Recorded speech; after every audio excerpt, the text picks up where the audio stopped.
Hello friends, welcome to Yadnya investment academy. Good morning. आज की ताज़ा खबर में आपका स्वागत है। सबसे पहले ग्लोबल न्यूज़ के बारे में बात करेंगे, फिर कुछ इंडिया स्पेसिफिक न्यूज़ के बारे में बात करेंगे और लास्ट में we will talk about some stock specific news.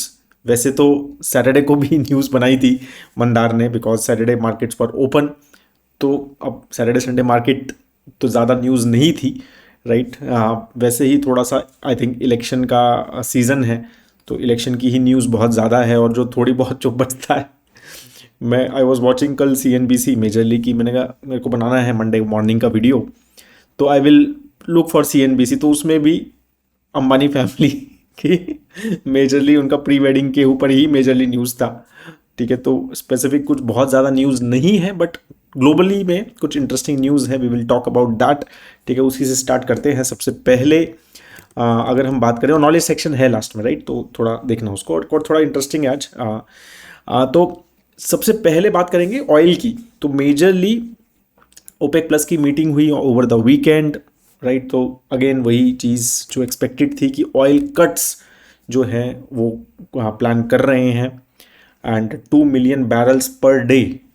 ठीक है, दे आर प्लानिंग कि हम ये जो है इस तरह के ऑयल कट्स करेंगे टिल द जून तक। उनका प्लान है कि भाई हम जून तक ये चल रहा है। ये चीज़ें 4-5-6 महीने से चल रही है। पहले सितंबर तक था, फिर दिसंबर तक हुआ, फिर मार्च तक, अब ये जून तक का प्लान हो गया है कि ऑयल कट्स कर रहे हैं। अब ये एक तरह से कार्टल है, राइट। अगर एक कार्टल बैठे हैं सब लोग जो मेजरली ऑयल सप्लायर्स हैं, उसमें ओपेक प्लस में तो रशिया भी है, राइट। तो ये सब बैठते हैं एंड देन दे डिसाइड कि भाई हम अगर, क्योंकि ओवरऑल ग्लोबल डिमांड भी कम हो रहा है ऑयल का, और इसके मेजरली एक रीज़न तो है कि ग्लोबल स्लो डाउन है ही, राइट। अगर हम यूरोप में देखें या फिर US में भी ओवरऑल स्लो डाउन चल रहा है, इवन चाइना, राइट। मतलब ओवरऑल स्लो डाउन तो है ही ग्लोब में, तो इसलिए डिमांड का इम्पैक्ट है वहाँ से। Second thing, of course there is a big shift, right. New investment नहीं हो रही है ऑयल में, राइट। तो there is a big shift towards कि भाई रिन्यूएबल एनर्जी वगैरह में, तो उसकी वजह से भी मतलब डिमांड जो है, आउटलुक फ्यूचर भी बहुत अच्छा ऑयल का नहीं है, मतलब ऐसा ग्रोथ नहीं है। तो इस वजह से क्या हो रहा है कि जो ऑयल का प्राइजेज हैं वो इवन दो वॉर्स चल रहे हैं, इवन दो एक मिडल ईस्ट कंट्रीज जो है वॉर पे है, और there is lot of issues इधर उधर से, और मतलब स्पिल ओवर की बात काफ़ी बार हो चुकी है, लेकिन स्टिल जो है ऑयल प्राइस वो $80 $85 तक पहुंचा, बट उससे ज़्यादा नहीं बढ़ रहा है। और जो मेजरली न्यूज़ बोलते हैं वो ये कहते हैं कि जो सऊदी अरेबिया है, which is the biggest oil supplier, right, तो उनका कंफर्ट प्राइसिंग जो है वो $90 है, क्योंकि उनको बहुत ज़्यादा, उनका मेजरली डिपेंडेंस ऑयल पे है।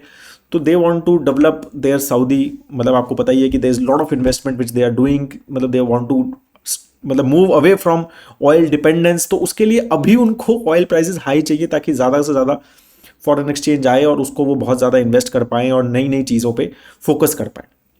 तो ये सारी चीज़ें चल रही है, तो इसीलिए मतलब Saudis again and again focusing कि थोड़ा सा हम ऑयल के प्राइसेस को 90 तक ले जाते हैं। 90 उनका एक कंफर्ट है, मतलब that's what, again there is no formal thing on this, but various articles से कि 90 is very comfortable for them. और इसीलिए दे आर मतलब convincing countries like Russia, Iran, जो जिनके ऊपर काफ़ी सारे सैंक्शंस वगैरह भी हैं, और वो ज़्यादा ऑयल उतना अच्छे से नहीं बेच पाते जो मे बी सऊदी बेच पाता है।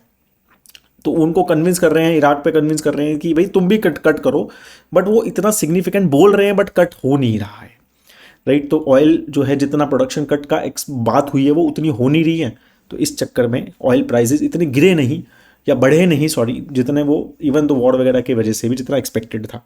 तो अभी फिर से ये चीज़ें चल रही हैं कि एक्सपेक्टेड है कि अब देखते हैं, मतलब फिर से ये मीटिंग हुई है कि भाई हम सब लोग करेंगे। तो रशिया ने भी बोला है हम करेंगे, ईरान इराक ने भी बोला है, और let's see how basically things goes. ठीक है, थोड़ा बहुत इम्पैक्ट जो है आज, ऑफकोर्स फ्राइडे को मार्केट थोड़े से अप थे, इंडियन मार्केट तो था ही, अब आपको पता ही है जीडीपी नंबर्स मेजरली उसका इम्पैक्ट था। सैटरडे को भी थोड़ा अप ही था, जबकि मार्केट सिर्फ मेरे ख्याल से 2 घंटे खुला था। और फ्राइडे को US markets were up majorly because again कोई ऐसा मेजर रीज़न नहीं था, थोड़ा सा इन्वीडिया का ही मोमेंटम चल रहा है, एआई का ही। बाकी थोड़ा सा इन्फ्लेशन नंबर्स, एक प्रिलिमिनरी नंबर्स आते हैं जैसे ही मंथ खत्म होता है। वैसे तो नंबर सीपीआई वगैरह के जो नंबर्स आएंगे वो 12th के आसपास आएंगे, बट एक प्रिलिमिनरी उनके पास कुछ एक अनफॉर्मल नंबर आते हैं। उसमें यह है कि इन्फ्लेशन इतना नहीं बढ़ा। कंज्यूमर सेंटिमेंट वगैरह का जो नंबर आया उसमें मतलब मार्केट को थोड़ा सा ऐसा लग रहा है कि फरवरी में इन्फ्लेशन ज़्यादा नहीं बढ़ा है और एक्सपेक्टेशन से थोड़ा कमी, मतलब 2.9, 2.8, 2.93 का भी हो सकता है। इस तरह के उनका एक्सपेक्टेशन है कि इन्फ्लेशन थोड़ा और कम हो गया तो थोड़ा सा उनको खुश हो जाएंगे वो कि भाई मार्केट बढ़ सकती है, इंटरेस्ट रेट्स कट की बात आ सकती है वापस। तो ये सारी चीज़ें बेसिकली ओवरऑल ग्लोब में चल रही है और इसकी वजह से ही यूएस एंड यूरोपियन मार्केट्स दोनों बेसिकली बढ़े हैं।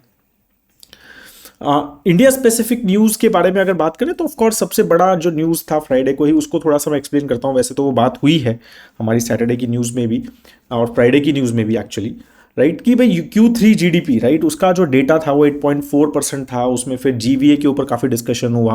हमने फ्राइडे सत्संग में भी इसके बारे में बात की थी कि 6.5% का ही जीवीए आया।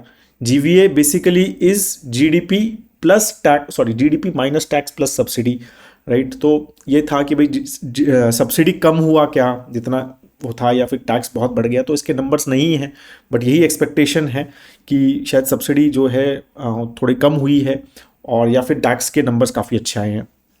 तो जीवीए 6.5, 8.4% पे जीडीपी, अनएक्सपेक्टेड 6.7% का एस्टिमेट था, 8.4% गया, राइट। और कंट्रीब्यूटिंग फैक्टर्स मेजरली मैन्युफैक्चरिंग और क्या कहते हैं, mining sector and construction sector बहुत ज़बरदस्त बेसिकली उसमें काफ़ी इम्पैक्ट रहा, राइट। जबकि एग्रीकल्चर में नेगेटिव ग्रोथ था जीडीपी का, और ऑफ कोर्स वो थोड़ा सा एक्सपेक्टेड भी था because of the not so good monsoon this time, ठीक है। ओवरऑल अब FY24 का जो एस्टिमेट आ रहा है ना वो 7.6 आ रहा है, जबकि लास्ट 3 क्वार्टर में 8+% का ग्रोथ रहा है। तो इसका मतलब इस क्वार्टर में Q4 में एंटिसिपेट है कि शायद सिर्फ 5.9% से ग्रो होगा, राइट। और ऑफकोर्स उसका एग्रीकल्चर पे भी डिपेंडेंस है, बाकी वेस्टर्न मार्केट्स की वजह से एक्सपोर्ट्स भी इतने अच्छे नहीं बढ़ रहे हैं, राइट। और ऑफकोर्स जियोपॉलिटिकल टेंशन वगैरह वही सेम सिमिलरली रीजन है, और एक एग्जॉशन ऑफ गवर्नमेंट स्पेंडिंग की भी बात हो रही है, स्पेशली इन क्वार्टर में, specially election is very near. तो ये सारी चीज़ें हैं कि इस क्वार्टर में शायद जीडीपी ग्रोथ रेट 6% क्रॉस नहीं करेगा, और उसकी वजह से जो एस्टिमेट रहेगा 7.6 का रहेगा। अगर वो 6 का क्रॉस किया तो फिर वो नियर 8 आ सकता है, राइट, FY24 का नंबर। तो FY25 जो है अगेन उसका जो डिपेंडेंस है उस पर यही सारी चीज़ें हैं कि भाई प्राइवेट इन्वेस्टमेंट कैसे होती है, पब्लिक कंजम्पशन इतनी अच्छी नहीं चल रही है, 3% का ही चल रहा है, तो वो अगर कितनी अच्छी वापस आती है, राइट। एक्सपोर्ट ग्रोथ जो है वो इंप्रूव होती है या नहीं होती है एग्रीकल्चर आउटपुट के ऊपर, तो ये सारी चीज़ें, और गवर्नमेंट की स्पेंडिंग जो है जिस तरह की पहले चल रही थी उसी तरह की चलेगी या नहीं चलेगी, तो ये सारी डिपेंडेंस बेसिकली रहने वाली है, राइट। तो ऑफकोर्स वो इसका थोड़ा सा एक फॉल बैक, मतलब जो नंबर आया है उसको और डाइजेस्ट होगा जैसे ऐसी चीज़ें होंगी, राइट। तो उसका भी थोड़ा बहुत इम्पैक्ट आज की मार्केट में या इस वीक की मार्केट में मेरे ख्याल से रह सकता है। बाकी कुछ नंबर्स जो है हमारे PMI के नंबर्स एक्सपेक्टेड हैं कि सर्विस PMI, मैन्युफैक्चरिंग PMI तो आई गया, आई थिंक 56.7 आया है on Friday, and service PMI जो है नंबर एक्सपेक्टेड है और वो अगेन 60+ ही एक्सपेक्टेड है, तो that is also going to be positive, should be positive for the overall markets, ठीक है। और फॉरेन एक्सचेंज रिजर्व्स वगैरह भी जो है कंसिस्टेंटली हमारे बढ़ रहे हैं, वो $620 बिलियन के आसपास पहुंच गया, राइट।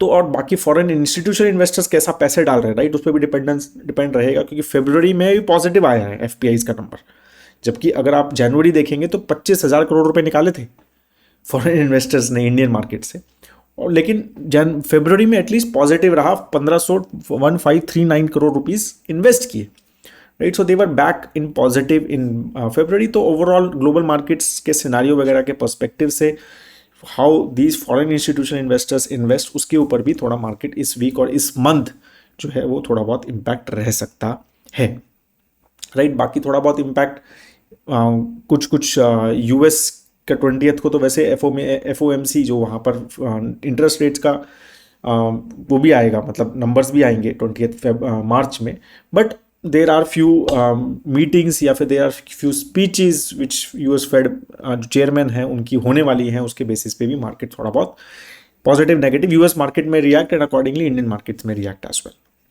अगर कुछ स्टॉक स्पेसिफिक न्यूज़, वैसे तो एज सच बहुत ज़्यादा कुछ स्पेसिफिक न्यूज़ नहीं थी, बट कुछ चीज़ें हैं जो इन्फो एज का, जैसे आपको पता ही होगा there was lot of tussle going on between Indian players which have apps on Google app store, ठीक है। तो उनके बीच में और इन्फो एज के बीच में काफ़ी सारी डीलिस्ट की गूगल ने इंडियन कंपनीज़ की ऐप, शादी.com, naukri.com, 99 acres, तो काफ़ी सारी कंपनी, राइट, इन्फो एज, तो इन सब कंपनीज़ पे काफ़ी इम्पैक्ट पड़ा।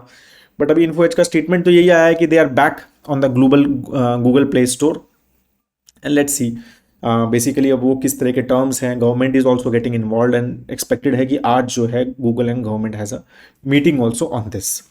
स्वान एनर्जी करके कंपनी है, उनका अभी QIP आया था तो उसका पैसा उन्होंने 2206 करोड़ रुपीस विद इंटरेस्ट अपना पूरा का मतलब लोन जो है वो प्रीपे कर दिया है. अब उनका जो लोन है वो पहले 4128 करोड़ था, अभी 1675 करोड़ ही रह गया है. डॉक्टर लाल पाथ लैब के जो CEO हैं उन्होंने क्विट किया है on from May 20, 2024 will be his last day. I don't think मैं बहुत ज़्यादा नेगेटिवली रहेगा क्योंकि 2020 ही हैज़ ज्वाइंट, तो ऐसा कुछ मतलब बहुत हिस्ट्री नहीं है उनकी, बहुत ज़बरदस्त ऐसा कोई परफॉर्मेंस नहीं है. तो let's see but how the market reacts. मैंने भी बहुत ज़्यादा नहीं पढ़ा है but that is the news which is there. Paytm भी थोड़ा गिरा 4% इन सैटरडे. तो अगेन थोड़ा सा मनी लॉन्ड्रिंग, जो प्रिवेंशन ऑफ मनी लॉन्ड्रिंग का एलिज्ड वायलेशंस हैं उसके ऊपर कुछ कुछ चीज़ें चल रही हैं. फिनेंस इन्वेस्टिगेशन यूनिट है फिनेंस मिनिस्ट्री का एक, उसने 5.5 करोड़ की कुछ पेनल्टी लगाई है पेमेंट बैंक पे. तो ये सारी चीज़ें अभी कुछ कुछ नेगेटिव न्यूज़ पेटीएम की अभी भी इधर से आ ही रही है. Let's see how the markets keep on reacting based on that. ठीक है, so that is all on the news, majorly जो न्यूज़ थी. और अब हम कुछ बात करेंगे क्विकली ऑन द आज लंबा वीडियो नहीं करूँगा जल्दी क्योंकि अगेन सैटरडे को ही बनाया था तो बहुत ज़्यादा एज आई सेड काफ़ी सारी ओवरलैप है. तो नॉलेज सेक्शन की बात करते हैं क्विकली. तो उसमें मैंने जो एक आर्टिकल पढ़ा वो बहुत ही इंटरेस्टिंग आर्टिकल था बेसिकली. ठीक है, उसका it was on wall street journal right. तो बिकॉज जब फ्राइडे को सेशन हुआ बहुत सारे लोग केमिकल सेक्टर कुछ कुछ सेक्टर्स के ऊपर बात कर रहे थे कि ये क्यों नहीं चल रहा या इसका आगे फ्यूचर में क्या इम्पैक्ट रहे राइट. तो बहुत इंटरेस्टिंग आर्टिकल था on wall street journal. The name was world is in for another China shock. ठीक है, तो ये आर्टिकल था. तो इसके हाईलाइट्स आपको बताता हूँ. तो बेसिकली आर्टिकल इज सेइंग कि 90s में और 2000s में चाइना ने पहला शॉक दिया वर्ल्ड को, US और ग्लोबल इकोनॉमीज को, and that is through making cheap Chinese made goods, जिसकी वजह से बहुत ज़बरदस्त चाइनीज मेड गुड्स का इंपोर्ट हुआ. जिससे क्या हुआ, US में और ग्लोब में इन्फ्लेशन काफ़ी कम हुई और इन्फ्लेशन कंट्रोल में आई क्योंकि बहुत सस्ता सामान वहाँ से मिला. ठीक है, और बट उसकी वजह से एक नुकसान ये हुआ कि लोकल मैन्युफैक्चरिंग जॉब्स और लोकल मैन्युफैक्चरिंग ऑलमोस्ट खत्म हो गई और बहुत कम हो गई. ठीक है, अब जो है करंट इकोनॉमी में क्या चल रहा है, ठीक है, उसका अभी ये सेकंड शॉक की बात कर रहे हैं और उसमें क्या कह रहे हैं कि अब ये सेकंड चाइनीज शॉक आ सकता है वर्ल्ड में. And what is but it is different kind of shock.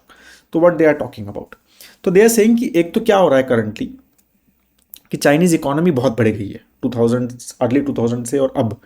ठीक है, तो नाउ चाइना जो है वो 31% of global manufacturing output account करता है, 31%.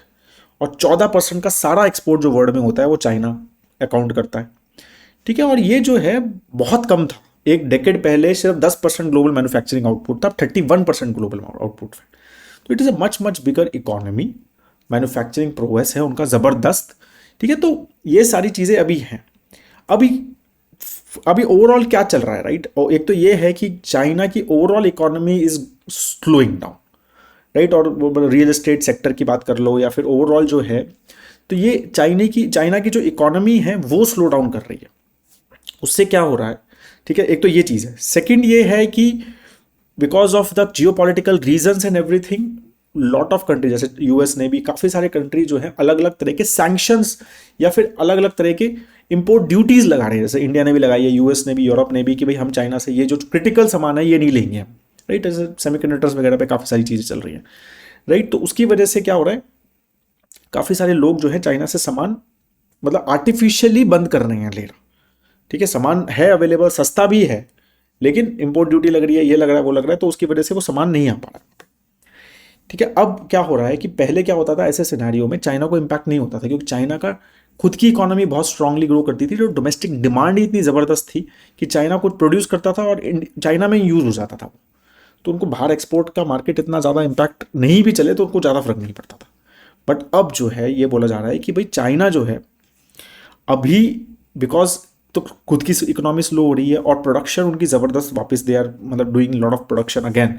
ठीक है, मैन्युफैक्चरिंग की, तो उसकी वजह से टैरिफ्स जो हैं वर्ल्ड में सामान जो है वापस चाइना सस्ता कर सकता है। ठीक है, तो उसकी वजह से कुछ कुछ इकोनॉमी जैसे यूएस है या जो यूरोप है या फिर कुछ इंडिया भी काफ़ी सारे इंपोर्ट पे ड्यूटी लगाता है, तो कुछ कुछ चीज़ों पे हम करेंगे, प्रोटेक्शनिज्म बढ़ेगी और चाइना का जो जियोपॉलिटिकल की वजह से ये सारी चीज़ें होंगी, लेकिन इसका इम्पैक्ट जो है बाकी ग्लोबल इकोनॉमीज पे रहेगा। बाकी ग्लोबल इकोनॉमीज पे ये सारे जो चाइनीज़ गुड्स हैं ये फ्लश होंगे, और ये चीज़ जैसे मैंने आपको बोला स्पेशली केमिकल सेक्टर की जब हम बात कर रहे थे, तो ये चीज़ थोड़ी बहुत दिख रही है केमिकल सेक्टर की। अगर आप कॉन कॉल सुनोगे कंसिस्टेंटली ये बात होती है, China is back, China is back in the market. क्योंकि चाइना जो है इतना सारा सामान मार्केट में डंप कर रहा है, क्योंकि उनकी जो अपनी जो कंजम्पशन है वो स्लो हो रही है, चाइनीज इकोनॉमी स्लो हो रही है। ठीक है, तो इसकी वजह से वहाँ पर डिफ्लेशन भी हो रहा है, आपको पता ही है कि डिफ्लेशन हो रहा है कंसिस्टेंटली वहाँ पे। ठीक है, तो ये सारी चीज़ें हो रही है मार्केट में कि भाई अब जो है इसका जो इम्पैक्ट रहेगा ग्लोब में वो बहुत डिफरेंट तरह से रहे, कि जो कंट्रीज़ इस चीज़ को, जो चाइना से सामान आ रहा है, इसको प्रोटेक्ट कर पाते हैं और नहीं आ पाता है, और अपनी उससे उनकी लोकल मैन्युफैक्चरिंग बच जाएगी, राइट, तो डोमेस्टिक अपनी मैन्युफैक्चरिंग कर सकते हैं। लेकिन जो ये चीज़ नहीं कर पाते, स्पेशली छोटे कंट्रीज़ हैं, तो वहाँ पे चाइनीज़ गुड्स जो है वे फिर से काफ़ी ज़्यादा हो सकते हैं। तो ये सारी चीज़ें थोड़ी सी देखने वाली होगी, और इसका इम्पैक्ट लॉन्ग टर्म में कैसे रहेगा वो सारी चीज़ें हमें देखनी पड़ेगी, राइट। तो इसका इम्पैक्ट जो भी हम मैन्युफैक्चरिंग में, India is also investing a lot, तो हम सारी चीज़ों पे, दो चीज़ों पे डिपेंडेंस है कि जो इंडिया मैन्युफैक्चरिंग पे हम कर रहे हैं, तो एक तो हमारी डोमेस्टिक डिमांड जो है वो उस हिसाब से बढ़नी चाहिए, तो हमारा हमने मैन्युफैक्चर किया, इंडिया में ही यूज़ हो गया, तो इट वर्क्स। जैसे ही हम एक्सपोर्ट्स की बात करते हैं, तो then we are competing with China at various places. ठीक है, हाँ, जहाँ पर बिल्कुल क्लियर चाइना +1 है कि हाँ यार मेरे को लेना ही नहीं है, जैसे यूएस में थिंक ही नहीं यार ये सामान इतना मैं चाइना से लेता हूँ, बाकी इंडिया से लूँगा। ठीक है, तो वहाँ हमें बेनिफिट हो सकता है, बट अदरवाइज क्या कहते हैं, मतलब जैसे sectors like chemical and some other sector जहाँ एक्सपोर्ट ओरिएंटेड मैन्युफैक्चरिंग हो रही है, तो वो चाइना +1 पे बहुत ज़्यादा डिपेंडेंस है। China +1 has to play out, right, they मतलब कंट्रीज हैव टू से कि नहीं यार मैं चाइना से इतना सामान लूँगा, प्लस यहाँ से लूँगा ही लूँगा दूसरे कंट्रीज से, देन ओनली इंडियन मैन्युफैक्चरिंग या Indian these companies, some of these sectors will work and will grow. Otherwise उनके साथ compete करना with that kind of pricing, with that kind of might, right, वो बहुत मुश्किल है। तो उसने एक आर्टिकल ने एक और चीज़ बहुत अच्छी बोली कि जैसे जापान और साउथ कोरिया में क्या हुआ था, वहाँ पर भी इकोनॉमी बहुत बड़ी थी, वहाँ पर वो भी ऐसे ही करते थे, लेकिन उन्होंने जो है लो कॉस्ट मैन्युफैक्चरिंग से दे गो टू द मतलब high and manufacturing, high quality manufacturing. But China ने लो कॉस्ट मैन्युफैक्चरिंग अभी भी नहीं छोड़ी, even though they have gone to मतलब हाई क्वालिटी मैन्युफैक्चरिंग या फिर मतलब high value exports, but still they are still doing that low cost manufacturing, and उसकी वजह से एक बहुत ही अलग तरह का चैलेंज ग्लोबल इकोनॉमी में आ रहा है। तो काफ़ी इंटरेस्टिंग स्पेस है, राइट, जो मैक्रो इकोनॉमिक होती है और ये जियो पॉलिटिकल का जो मिक्सचर होता है, राइट, उसका जो इम्पैक्ट होता है अलग अलग सेक्टर्स पे, वो थोड़ा देखने लायक होता है। ठीक है, तो इसीलिए एक्सपोर्ट ओरिएंटेड कंपनीज जो होती हैं, बहुत ज़्यादा एक्सपोर्ट ओरिएंटेड सेक्टर्स जो होते हैं, उन सब में ये सब रिस्क, इंटरनेशनल रिस्क हमेशा रहते हैं। ठीक है, तो इसीलिए वो थोड़े आपको ये सब चीज़ें समझनी चाहिए when you are investing in those type of companies की उसमें भी ये किस तरह का कंपनी है, क्या मोड है और कितना एक्सपोर्ट ग्रोथ हो सकता है, तो वो सारी चीज़ें हमें समझनी बहुत ज़रूरी है। That is what I wanted to share. बहुत इंटरेस्टिंग आर्टिकल लगा मुझे कि ये सब चीज़ें पढ़ते हैं कभी कभी काफ़ी सारे लोग इसको समझते नहीं है। I thought that I will share that with you. I hope आपको ये लगा थोड़ा ज़्यादा, I hope that it is not too complicated. I tried to explain as much as I could. ठीक है, if you still have any question please do write in the comment section. बाकी अगर आप लाइक करेंगे video को, share करेंगे तो बहुत बहुत अच्छा लगेगा। Thank you so much guys, have a great time ahead. जय हिंद।